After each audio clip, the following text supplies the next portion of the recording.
今回はですね、世界的ベストセラーのファクトフルネスや組織論の名著、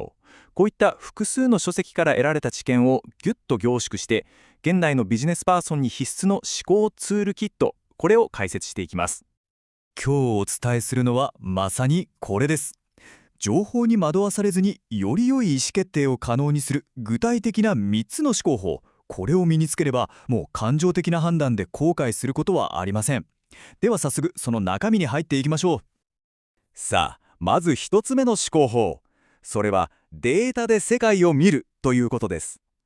どういうことかというと、僕たちの判断を曇らせる感情とか、あるいはメディアのちょっと大げさな報道、そういうものから一旦離れて、客観的なデータに基づいて物事を捉え直してみましょうということなんです。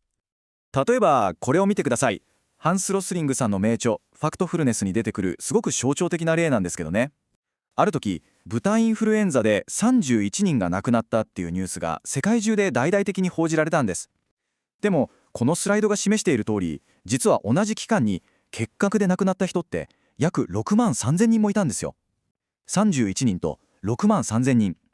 メディアが注目することと統計上の現実っていうのはこんなにもギャップがあるわけです。これなぜかというと、僕たちの脳ってどうしてもドラマチックで怖い情報に強く反応しちゃうようにできてるからなんですね。でも本当に見るべきはこの冷静な数字の方なんです。もちろん何でもかんでも単純な数字だけで語れるわけじゃないですよね。例えばこの「チェンジング・ブルー」という本からの引用が示しているように、気候変動みたいなすごく複雑な問題だと科学的にこれが 100% 証明できますと言い切れない部分も出てきます。ただここでも大事なのは、何がデータに基づいた事実で、何がそこから導き出された推論なのか、この2つを冷静に区別する、その姿勢なんです。具体的に見てみましょうか。例えば地球の過去の歴史を調べると、気温の変化が CO2 濃度の変化より先に起きていたというデータ上の事実があるんですね。一方で今の温暖化の主な原因は人間活動による CO2 だというのは、たくさんの証拠に基づいた非常に確からしい推論なんです。この2つごっちゃにしちゃいけないんですね。でこれってビジネスの現場でも全く同じことが言えるんですよ。今あなたが下そうとしている判断、その根拠になってるのって揺るぎないデータ、つまり事実ですか？それとも誰かの解釈とか業界の当たり前みたいな推論ですか？この境界線を常に意識すること、これが一つ目の思考法の核心です。さて続いて2つ目の思考法です。これがまたすごく重要で、それは物事の根本原因、特にうまくいったこと、つまり成功の裏にあるなぜをとことん深く掘り下げるということです。皆さんどうでしょう。何かうまくいった時、そのなぜをちゃんと分析していますか？僕たちって失敗した時にはなんでダメだったんだって原因を考えがちですよね。でも褒めない子育てで子供は伸びるという本では全く逆のアプローチを進めているんです。つまりうまくいった時こそ、なんで今回はうまくいったんだろうって考えること、それこそが本当の意味での持続的な成長につながるんだと。この考え方の中心にあるのが、褒めるじゃなくて認めるっていうコミュニケーションなんです。つい素晴らしいねとかすごいって言っちゃいがちですけど、それだと相手は評価を求めるようになっちゃうかもしれない。そうじゃなくて認めるっていうのは、このスライドにある通り、まず起きた事実を具体的に伝えて、そのおかげでどんな良い影響があったか、そして自分がどう感じたかをセットで伝えることなんです。こうすることで相手は、あ、自分のあの行動にはこんないい意味があったんだと深く理解できて、次も同じように行動しやすくなる、つまり再現性が高まるわけです。これを実際のビジネスのフィードバックに落とし込むと、この4つのステップになります。すごく実践的なのでぜひ覚えてください。まず1つ目、背景にある意図を伝える。君に成長してほしいから言うんだけどといった感じですね。2つ目、評価じゃなくて事実としての行動を具体的に指摘する。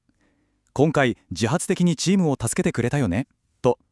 3つ目、その行動がもたらした影響を説明する。そのおかげでプロジェクトが本当にスムーズに進んだんだ。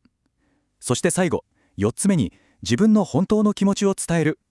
君のあの姿勢を見てすごく誇らしく思ったよと。このプロセスを踏むことで、単なる成功体験がチーム全体の貴重な知識、財産に変わっていくんです。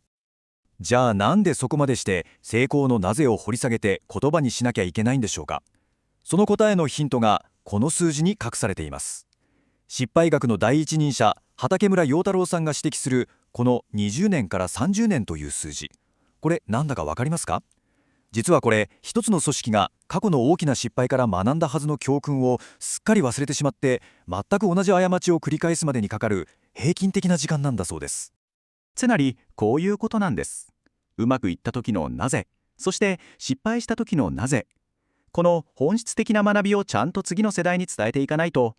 その経験をしている人たちが会社を去っていく20年後30年後には全部がリセットされちゃう。そして組織は悲しいかな、また同じ間違いを繰り返してしまうんです。だからこそ成功要因をきちんと分析することって、未来の失敗を防ぐための最高の投資だと言えるんじゃないでしょうか。さあ、そして最後の3つ目の思考法。これは一番見過ごされがちなんですけど、実はめちゃくちゃ重要な視点です。それは目には見えない価値、特に問題が起きるのを防いだっていう価値にちゃんと注目するということです。危機管理の世界にはこういう鉄則があるんです。最高の成果とは何も起きないことである。つまり何事もなく平和な一日が終わる、それ自体が最高の仕事だと。でもここに大きな落とし穴があるんですよね。この何も起きなかったっていう成果って、いざ問題が起きてから颯爽と解決するヒーローみたいに目立たないし、なかなか評価されにくい。これが現実なんです。この見えない価値ってビジネスの現場の至るところに隠れています。例えば優れた危機管理のおかげで防げた事故、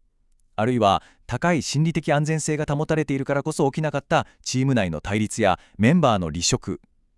心理的安全性っていうのは、つまり部下がこんなこと言ったら怒られるかななんて心配せずに安心して意見を言えるような環境のことですね。こういうのって全部問題が起きなかったこと自体がとてつもなく大きな成果なんです。この4年組命の授業で紹介されている金森先生のこの言葉、まさに見えない価値をそうそう出すんだっていう力強い宣言ですよね。この教室にいる限り誰もがハッピーになれるように全力を尽くす。それを踏みにじる奴は許さんと。こういう強い意志で心理的安全性を守るからこそ、いじめみたいな問題が起きない状態が作れるわけです。そしてその何も起きなかった教室こそが最高の成果なんですね。これビジネスの組織でも全く同じだと思うんです。